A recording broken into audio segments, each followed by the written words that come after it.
So, good afternoon, students.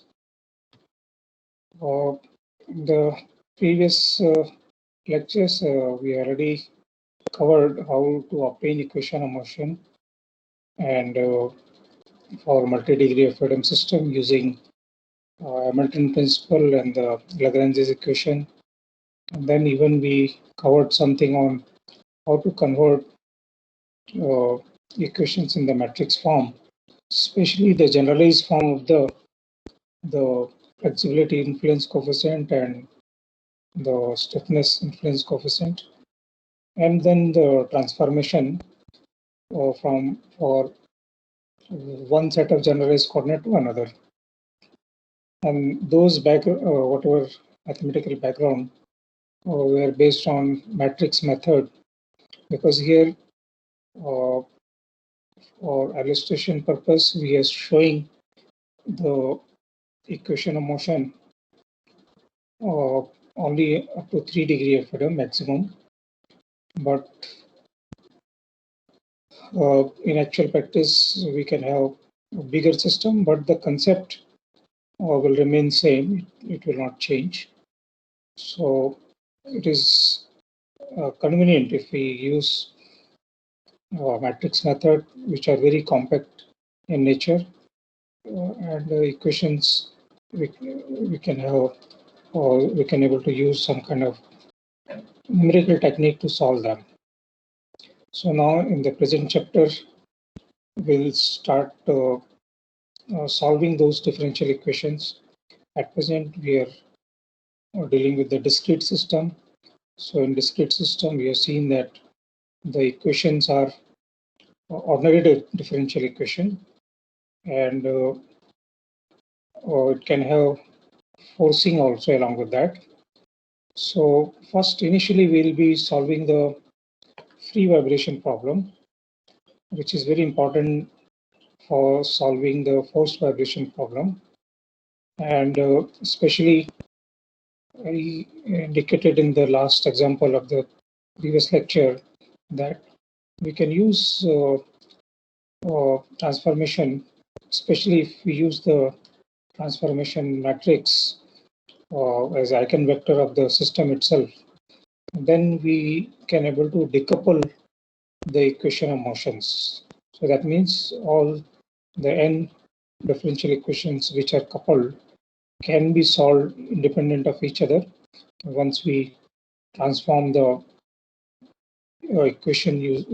transformation using the eigenvector. So that eigenvector and the eigenvalue problem formulation we'll see in the present chapter. So this is a part of the free vibration because the eigenvalue belongs to, or that refers to, the natural frequency of the system, and eigenvector refers to the mode shape of the system, which is nothing but the how the relative particles or how the relative generalized coordinates have motion. So as we know, the natural frequency is a system property. It depends upon how the mass and stiffness and is distributed in the system. It depends upon damping also, but the change in the natural frequency due to damping is small. So usually we ignore the effect of damping on to the natural frequency, but there is a effect, especially if damping is large. So we can have effect on the natural frequency also. So we will be ignoring in this analysis the damping, so that our whatever the equations are there, they are simpler as compared to when we consider the damping also in the system. So with this background, now I will start this particular lecture through the slides, and that particular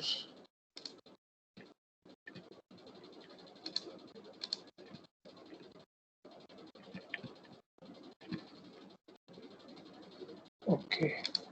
So this is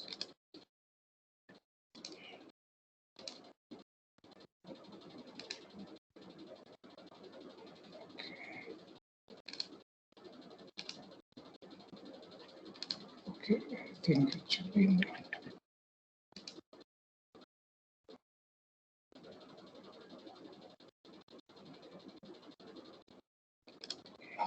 So natural modes or the principal modes, as we study in this strength of material, principal stresses. So similarly here also we have natural modes or the principal modes of vibration, and we are dealing with the discrete system. That means the formulation, whatever we will discuss, that will be general in nature.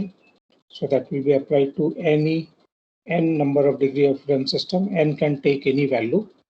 Uh, so some of these things I already explained, that in discrete system we have n number of coupled equations, and solving them is not easy. So usually we use some kind of transformation matrix to uncouple this equation of motion, which are differential equation, and then they're easy to solve. So once we are uncoupling this equation of motion, we use a new coordinate for that, and that coordinate is called natural coordinate or normal coordinate or principal coordinate. So that means because any dynamic system having n degree of freedom system, n generalized coordinates are there. So n generalized coordinate generally there is the total system response, which we can think of in a n degree of freedom system. So that will be consist of n generalized coordinates. So any response, if you want, of a particular particle or a particular generalized coordinate. So here, that particular response we can able to express in terms of a linear combination of these so-called modal vectors we are talking about. So as we go along, these definitions will be more clear. As we know that the eigenvalue or the characteristic value which we call, which is related with the natural frequency, is a system property, and modal vector or the eigenvector, they are also system property. So that we'll see during this particular chapter. And the transformation which we use to decouple the equation is called the modal matrix. And if we do the analysis, free vibration analysis, or even the forced vibration analysis using this matrices, then it is called the analysis. And this orthogonality property, we'll see that the different eigenvectors which we will be getting in a system corresponding to various natural frequency, they will be orthogonal to each other, and based on that only they decouple the equation of motion. So let us see. We want to see the potential energy first for very small displacement. So here, small displacement, we are assuming that the linearity is prevailing in our system, and we are talking about conservative system at present. So the dissipative force and the external force are absent. So that means we are talking about a system subjected to forces that depends upon the position, and they can be derived from the potential energy of the system. So we are assuming that the displacement, whatever the generalized coordinates are there. So these are the generalized coordinate Q1, Q2, Qn. They are n in number because we are dealing with n degree of freedom system, and we are assuming that at equilibrium, these generalized coordinates are having zero value. So the reference position is we have chosen such that at equilibrium position, when the body is in the rest, these generalized coordinates are having zero value, that is at static equilibrium position. And we are also assuming that at the chosen equilibrium position, the potential energy is 0. So whatever the arbitrary constant is associated with the potential energy, the choice of the generalized coordinate is such that that is 0. So these two things we are considering for derivation of this particular formulation. Later on, we'll relax this condition also. So potential energy, as we know, it depends upon all the generalized coordinate. So they can be expanded using Taylor series expansion. So here first term. So in the right side, basically the first term will be this, and it will be evaluated at the reference position.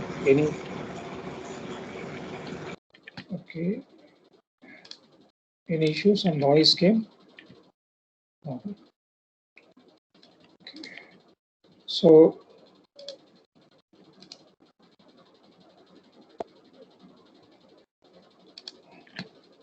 So here in the right side, when we are taking the Taylor expansion, we are calculating these at the reference position. That means where the generalized coordinates we have chosen a reference position. So the first term will be 0 because we have chosen that at reference position the potential energy is 0. The first derivatives are there, and then the second derivative and higher order terms are there. So if you see the first derivatives we already seen that from the principle of virtual work at equilibrium, if it is a stable equilibrium, these quantities must be 0. So in this expansion, these terms also will be 0. Only the second order terms will keep. Third order terms are too small, so we are ignoring it. So let us see the next slide. So that particular potential energy, this, because there are so many terms and that if you sum them up, there will be two summations, one for I and another for j. So this is a second order differentiation and of the potential energy. So potential energy we are expressing in terms of like this. Now if you see the potential energy expression which we had earlier, that has the form of this, in which we define the stiffness influence coefficient Kij, and this is the displacement square. So if you compare these two, you will see that the stiffness coefficient, influence coefficient, is nothing but this expression. So, and because of this symmetry, the differentiation order will not change the value of this stiffness influence coefficients.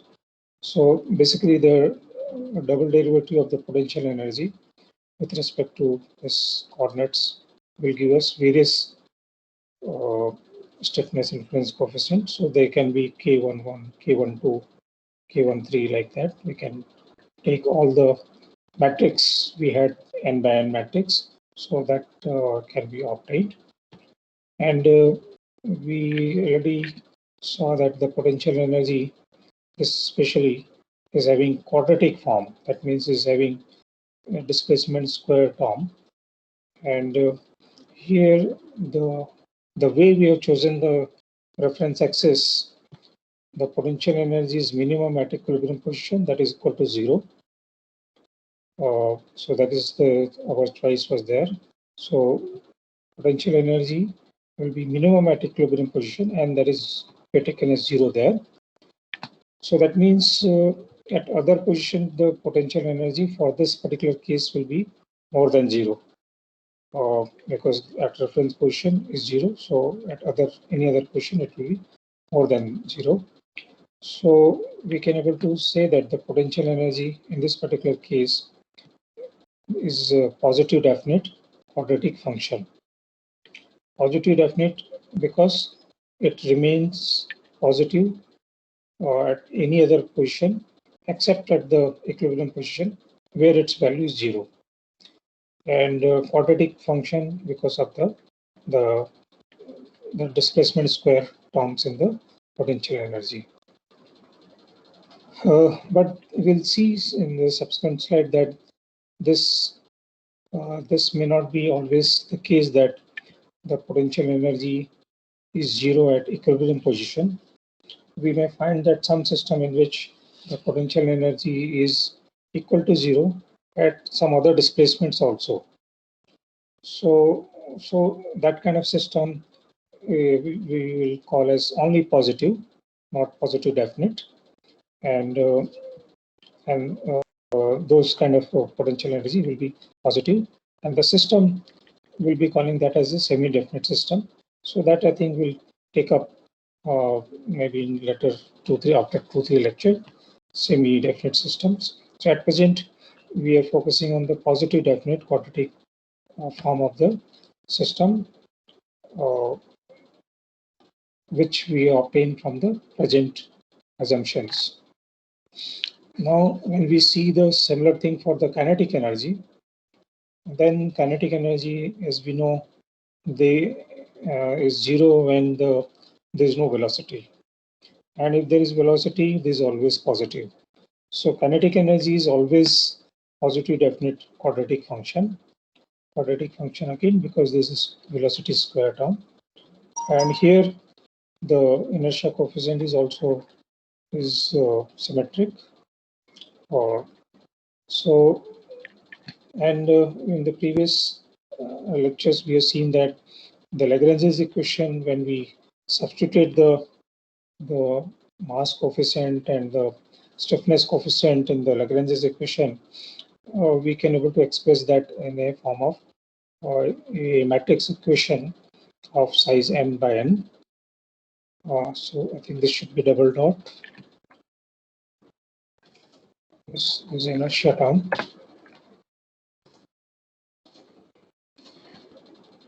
Yeah.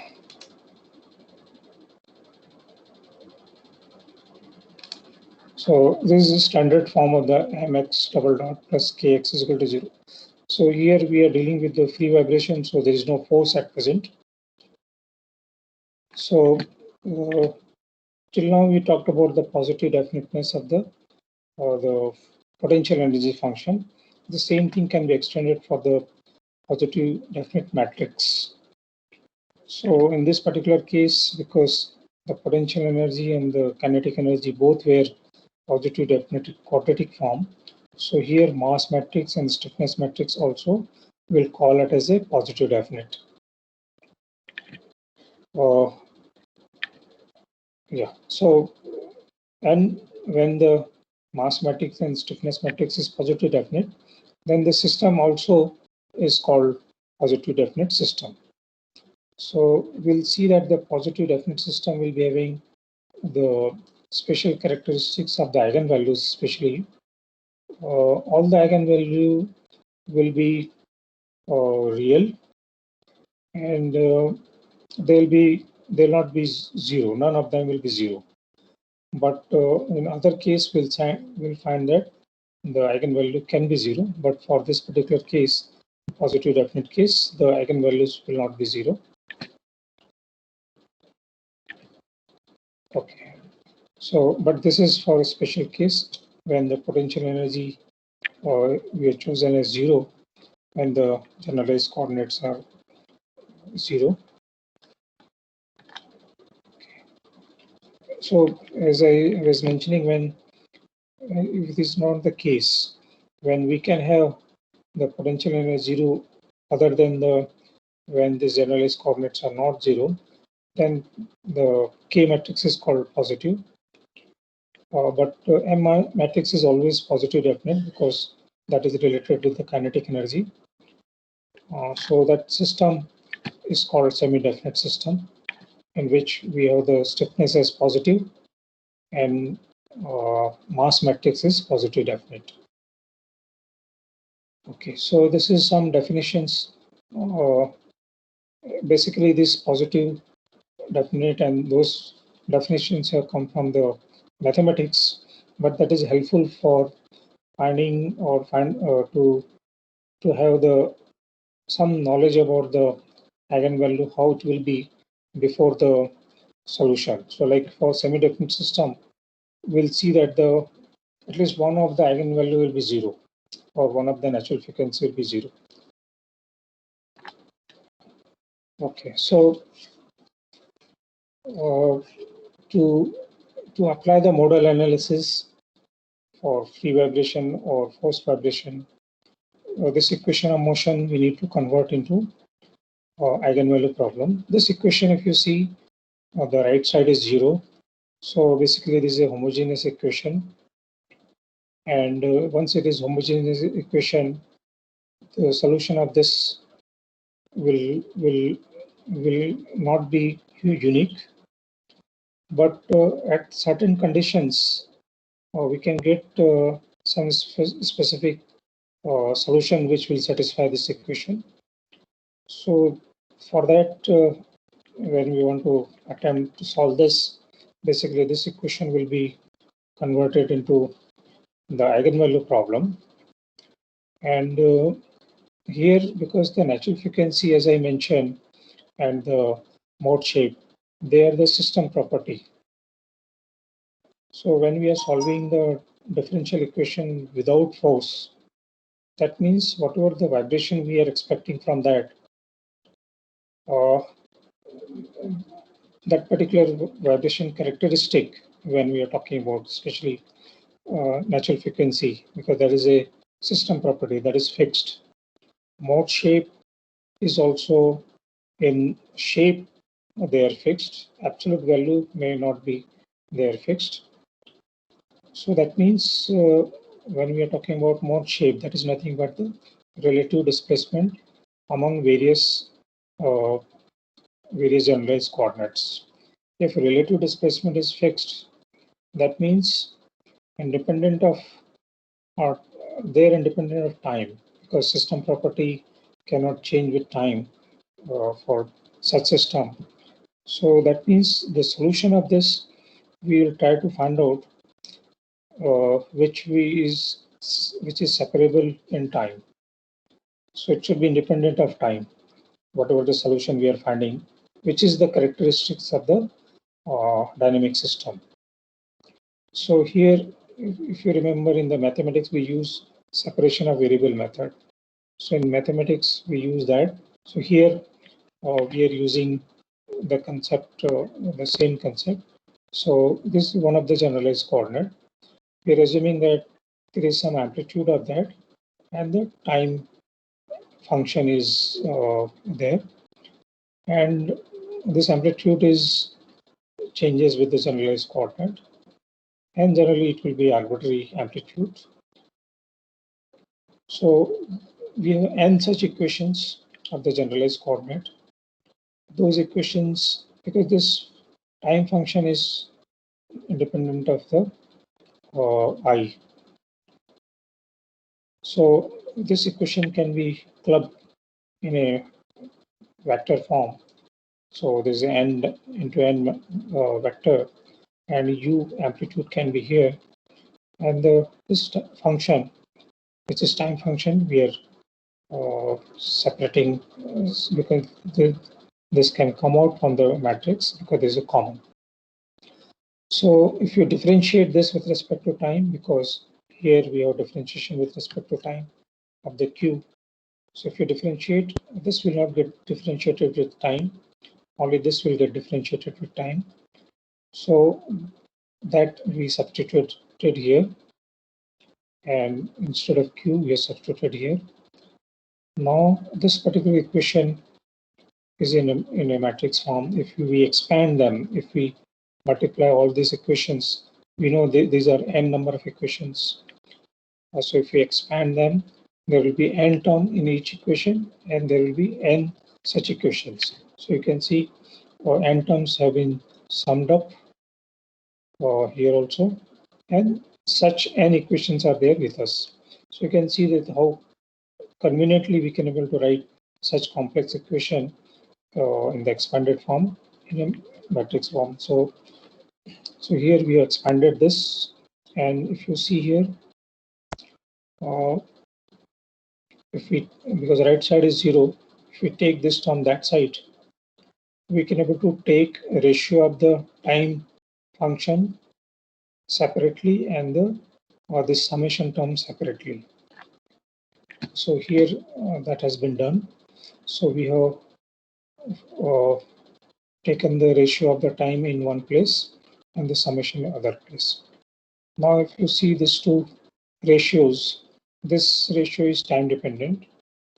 This is not time dependent, but there such n equations are there, and the I index is there in the right side, but I index is not there in the left side.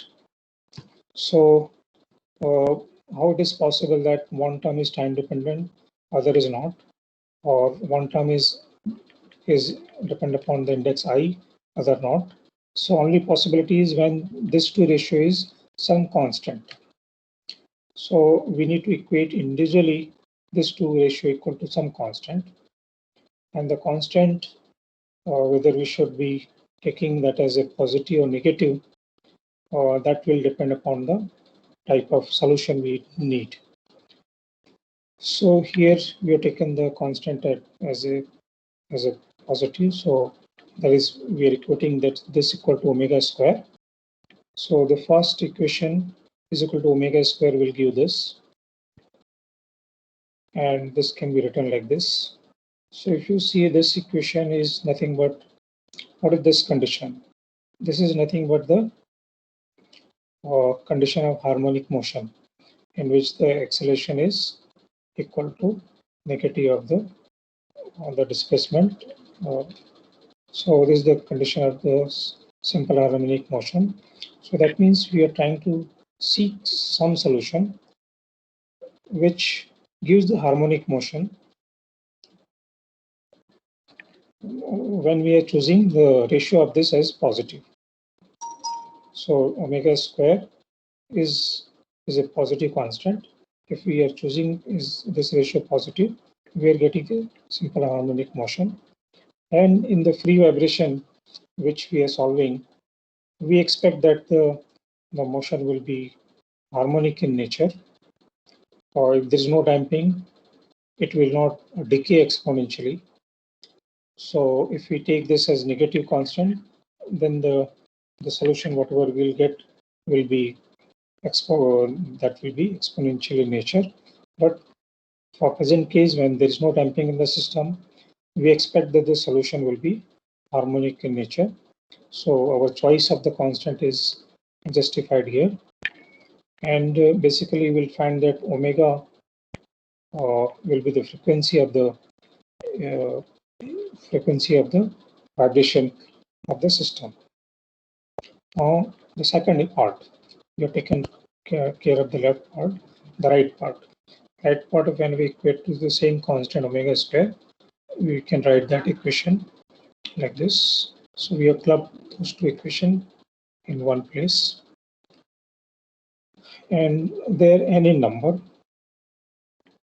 Okay, so this equation will take up again. Let us see the solution of this. Solution of this will take up this form, where amplitude cos omega t minus phi, A is the amplitude, phi is the phase. So which is harmonic in nature. The A amplitude will be arbitrary here, but omega will be some unique values. So this particular unique value of the omega, what should be the value we need to find out? So that value we need to find out from this equation, which is still homogeneous. So this is a condition which is giving us that the whatever the motion will take place will be harmonic. So this is the condition. So the omega will take up certain values. It will not satisfy for all the values, but it will satisfy this equation for certain values. Those values will be the natural frequency of the system. And this equation now will take up in the next slide. But what is this particular equation is indicating that all the generalized coordinate will have the same frequency of oscillation. It can have arbitrary amplitude. Even the phase, the relative phase among them will be same. So that means a very specific, the motion we are talking about, in which all the particles are having same identical frequency and same relative phase. So what will be that particular frequency which will give this motion we are trying to find out, which we are trying to find out from this equation. So this equation we expanded from the matrix. Again, we are combining back to that. So this equation we can split and we can bring this mass thing here. Then because I can change from 1 to n, so these such n equations are there. So here I've expanded the summation term here also. Now you can see the I also can change from 1 to n. So such n equations are there. All can be put in a matrix form like this. So, and this in a more compact form can be written like this. So the K matrix, U matrix, omega square. So this is the equation we got from the second equation of that, which again is written here. So this is an eigenvalue problem. This is the required eigenvalue problem in which we are trying to find out what will be the condition or what will be the omegas for which the system will be having harmonic motion. That means all the generalized coordinate will be having same frequency of oscillations and they have same relative phase, but they can have different arbitrary displacements, but relative displacement will be fixed. So I will take up this. If you have any questions, then you can ask. Till now, whatever I covered. So basically, till now, we have evolved the eigenvalue problem in a more general way from the potential energy and the kinetic energy, which we substitute into the Lagrange's equation that gives us the vibration, free vibration differential equation. So this eigenvalue problem is not a differential equation now. There is a homogeneous linear equations, simultaneous linear equations. Okay, so there's no question till now, so I can.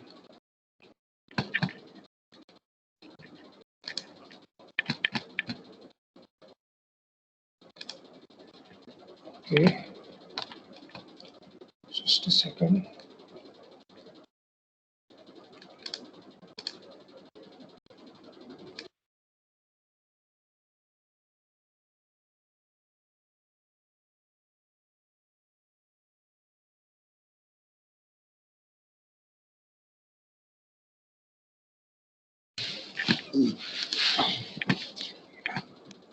So the eigenvalue problem here, again we are defining this eigenvalue problem in a more general way. So these are in the matrix form. So one solution of this eigenvalue problem is when the displacements are zero or the generalized coordinates are zero, but that is nothing but the equilibrium position. So that means there is no motion. So we are not interested in that kind of motion. We are interested in when the system is taking place, some motion. So that is called non-trivial solution or non-zero solution of this equation. So if you can see that if I bring this term the left side, take u as common, then whatever the coefficient of u will be this matrices. So this determinant of this when we are equating to zero, which will give us a, this is called characteristic determinant. And we will end up, after taking this determinant, a polynomial in terms of omega square. And degree of the this particular polynomial, if it define, let us say omega square as lambda, so we'll get the nth degree polynomial in terms of lambda. So basically so once the polynomial is having degree n, we will get that many the roots of that particular polynomial. And this polynomial is called characteristic equation, or in vibrations is called frequency equation. And and once we get the eigenvalues, then we can able to get the eigenvector from there. So this, in mathematics you have learned that, but with the flavor of vibrations, I will again try to repeat the process. So when M and K are symmetric matrix and positive definite, then the roots of this particular previous determinant which we have taken in the form of polynomial will get roots lambda 1, lambda 2, lambda n. So there will be n or eigenvalues will be there. Those roots are called eigenvalues, and natural frequencies are square root of the eigenvectors as we have defined here. So omega is the frequency. So if we want the natural frequency from the eigenvector lambda 1, we need to take square root of the lambdas. And generally we keep ordering of this natural frequency. The lowest one we defined as omega 1, then the next higher is omega 2, and the omega n is the highest one. So generally we will be following this particular criteria, in which omega 1 will be the minimum one, omega n will be the maximum one.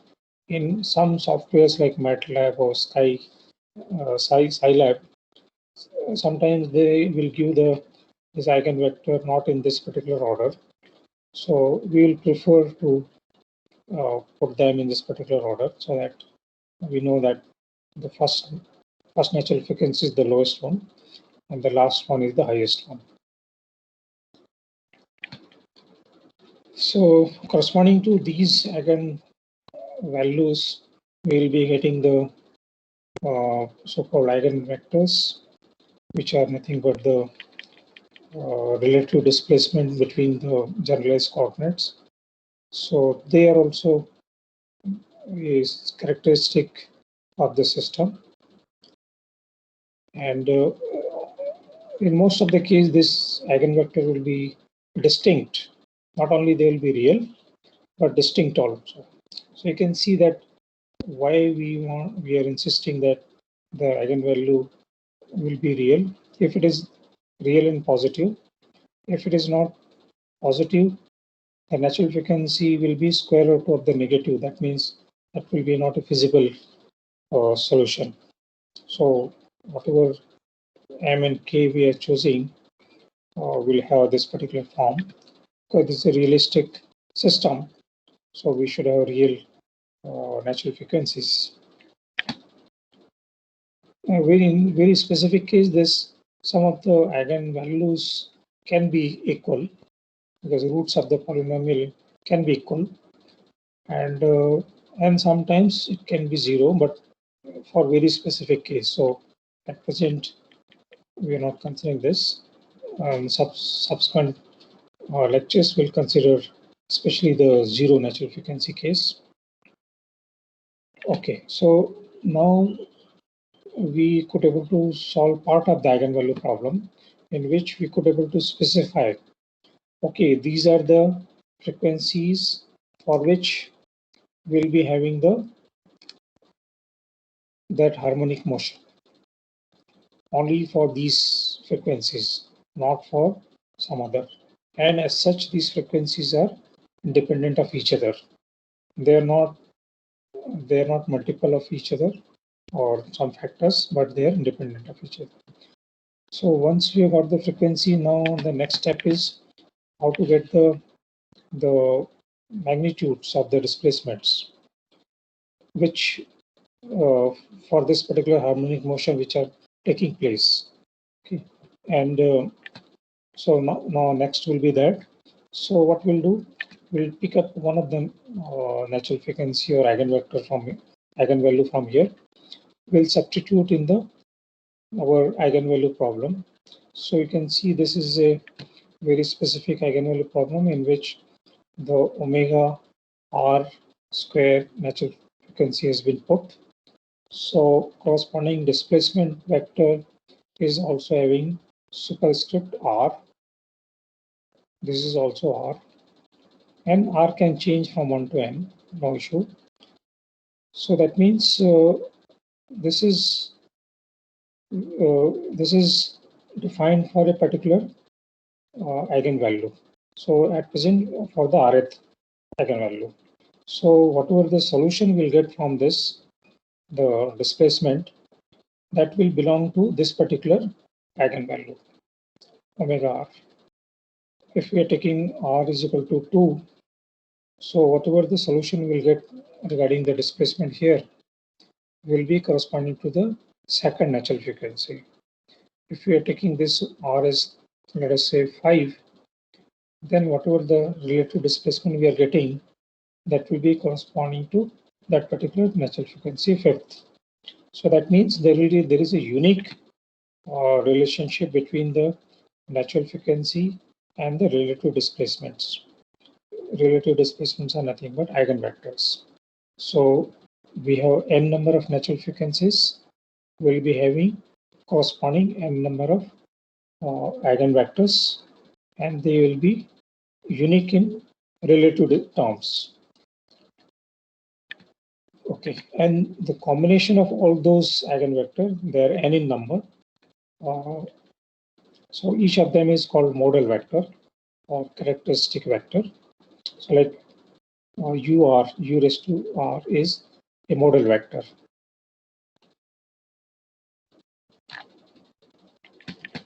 So ur is a vector, is having n components. So if we take one of the component, let us say from the ith row, so ui raised to r is one of the element of this, and is a real for the present case. It can be complex for if we consider the damping also, but for present case is real. And generally this will be multiplied by constant. If we multiply by this particular quantity by a constant, that also will be a solution. If you see, if I multiply this by some constant, here also the same constant will be multiplied. So that constant will cancel each other. So still this solution will be valid. So that means a multiplied by constant, this vector is also a solution. So in that way, there is not a unique, the absolute sense is not unique, but in the relative sense, you will see that will be unique. So the individual values cannot be obtained uniquely. But if we take the ratio between two elements among these, let us say if you take ui and uj, so ratio if we take between these two, that will be unique. As I mentioned here earlier, the omega r is corresponding to this, and this is also related with this. So they are having one-to-one relationship. So ur is basically the shape-wise is unique, but amplitude-wise it is arbitrary. So if you see the shape, maybe it is having some shape. Shape will remain same, but the amplitude may change. So you can able to so amplitude-wise there's arbitrary, because this constant also makes the solution, that is also a solution. So if you amplify by twice, that is also a solution. Okay, so generally what we do, because we know that this cannot be specified individually, uniquely. So we assign one of the value of this vector some definite value.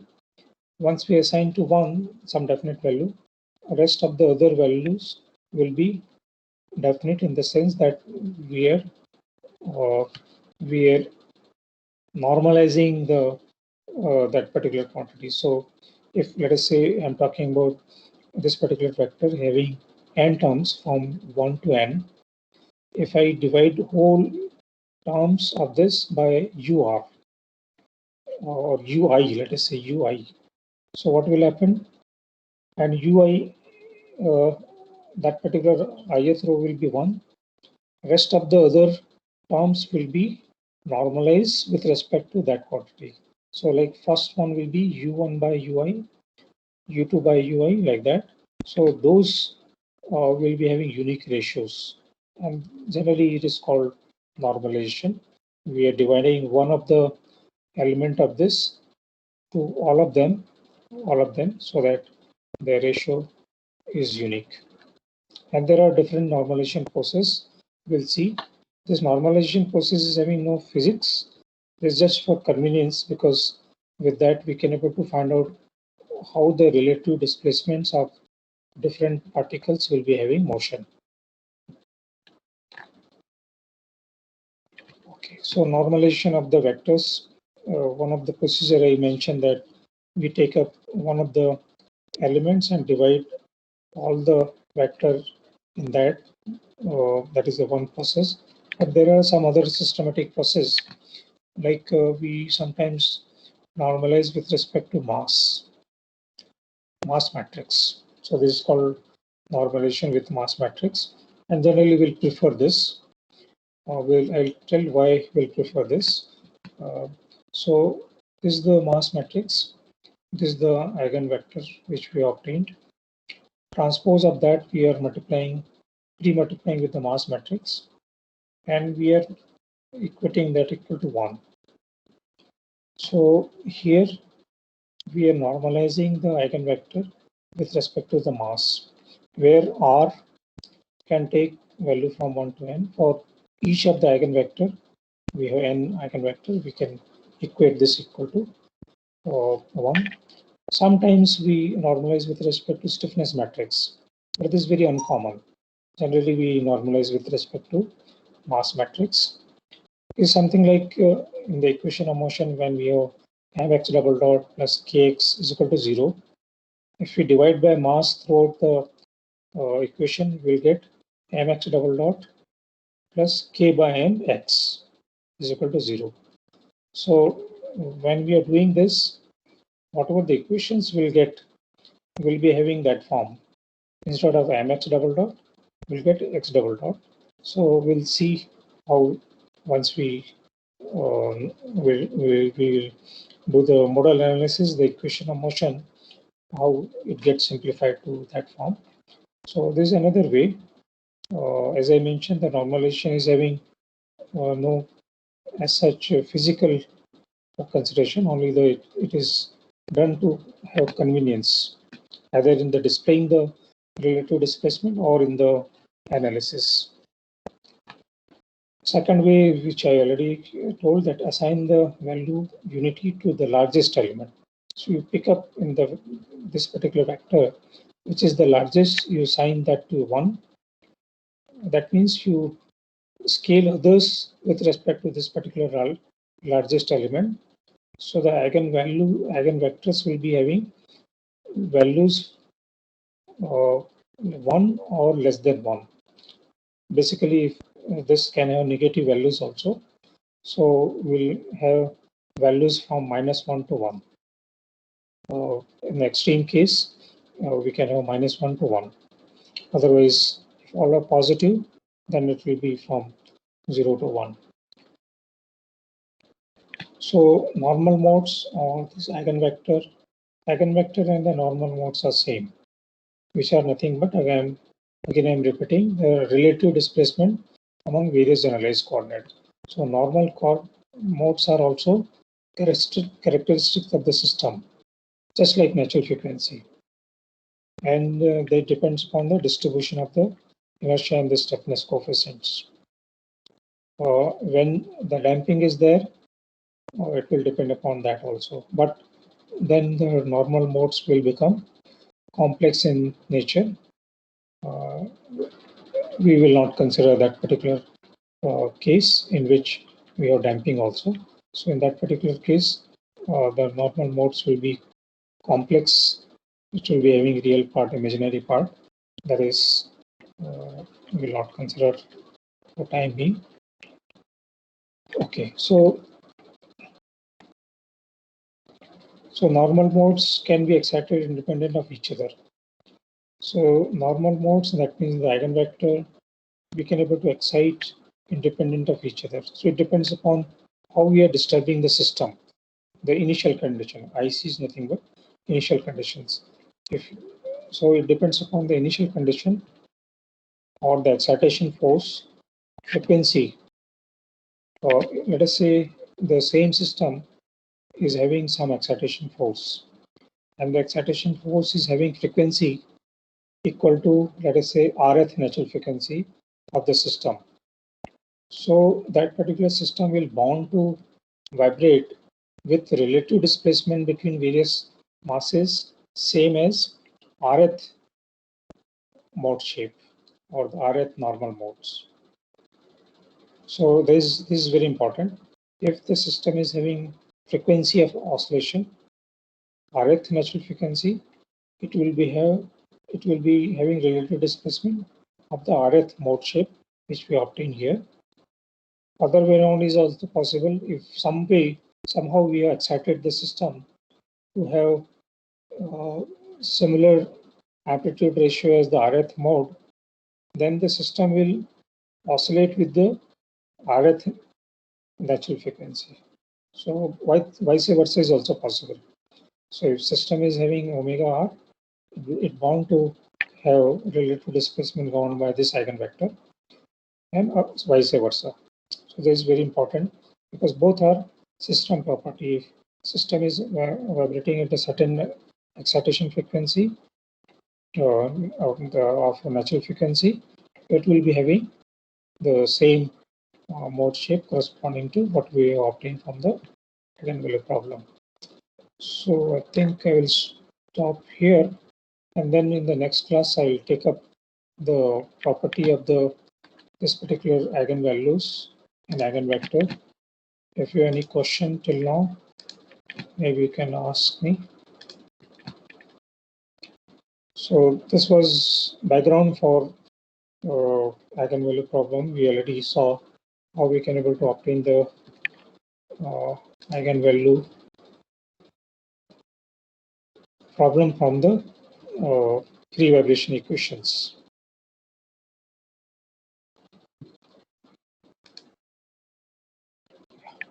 So if you have any questions on this, you can ask.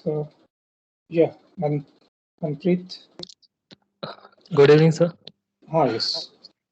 Okay, sir. So for multi-degree of freedom system, the solution will be finding its natural frequency and eigenvector, sir. Yes. That is called mode shape. Okay, so we will be doing this using a matrix method. It will be a numerical approach, sir. Because this particular you need to solve some small problems. So maximum will go 3 by 3 matrix, but this is applicable for large case. So if more than 3, then obviously one has to go for numerical methods. But the present, whatever the course content is there, that because you need to do by hand calculation, the basics should be clear. So we'll prefer by hand calculation. In assignments, I may give, because in the next class I will give some examples also, like in MATLAB or Scilab, how you can able to obtain the eigenvalue, eigenvector for large systems. Okay, sir. Very And sir, for simple. like a Yeah. single degree of freedom system, we find a solution as displacement as a function of time. for single degree of freedom system. Yeah. But in multi-degree of freedom system, what will be solution? I mean, it will be only the finding natural frequency and its displacement. No. At present, we are obtaining the characteristics of the system, natural frequency, and the mode shape is also characteristic of the system. In single degree of freedom, there is single particle. So Yes, you don't know the relative displacement concept there. yes, sir. Okay. So here the relative displacement concept will come. Like I can give the example. Let us say uh, there are two pendulums. Yes, sir. Yeah, two pendulums are there. They are connected by a spring. Yes, sir. Okay. So there are two possibility of the motion. One is they can go simultaneously to and fro. Yes, sir. Okay. Another Yes, is they can have countering opposite each other. motion. Okay. So this Yes, relative concept is governed by the eigenvector. okay, sir. Okay. And you can think if there is a 3 degree of freedom system, so there are three such possibilities are there. And sir, like we are dealing in matrix algebra, Yeah. and we have related eigenvalues and eigenvector to the corresponding natural frequency and Yeah. displacement. Yeah. So in similar manner, like other matrix property like determinant of matrix will be related to our system.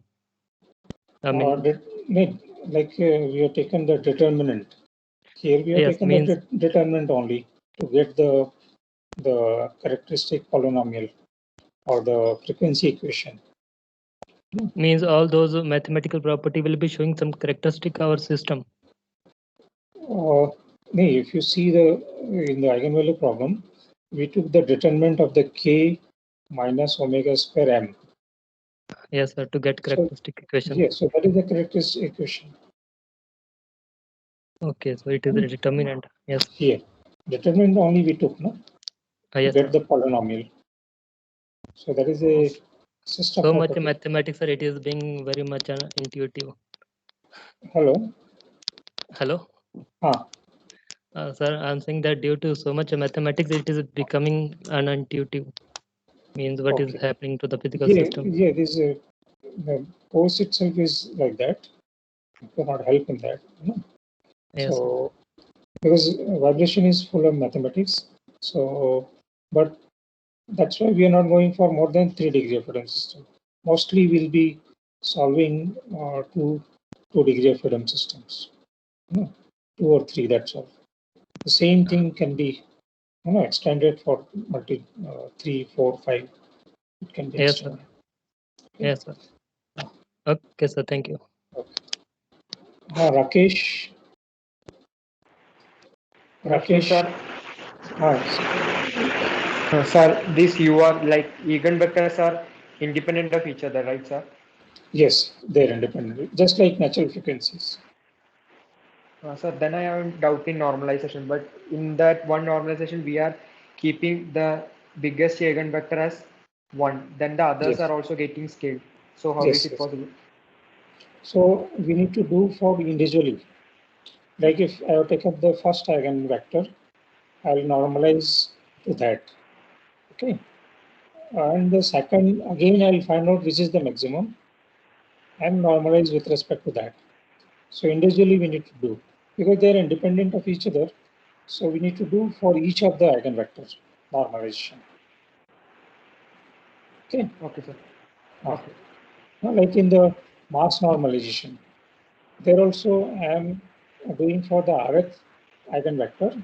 I'm saying R can take 1, 2, 3, 4. So for individually one by one, all the modes I need to normalize. Okay, sir. Okay, Okay, sir. all of Thank you. them.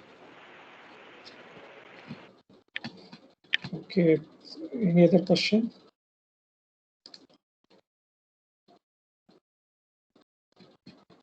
So if you have any questions regarding your assignments or other things, please send the queries.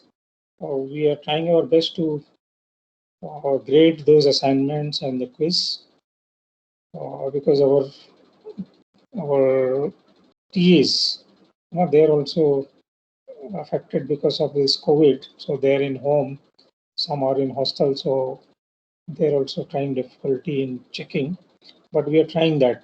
Okay. So, but if you have any fundamental doubts, you email. Several of them already emailed me and cleared the doubts. So if you have some fundamental doubts regarding your assignments, because that is very important, you know, understanding the problem is very important.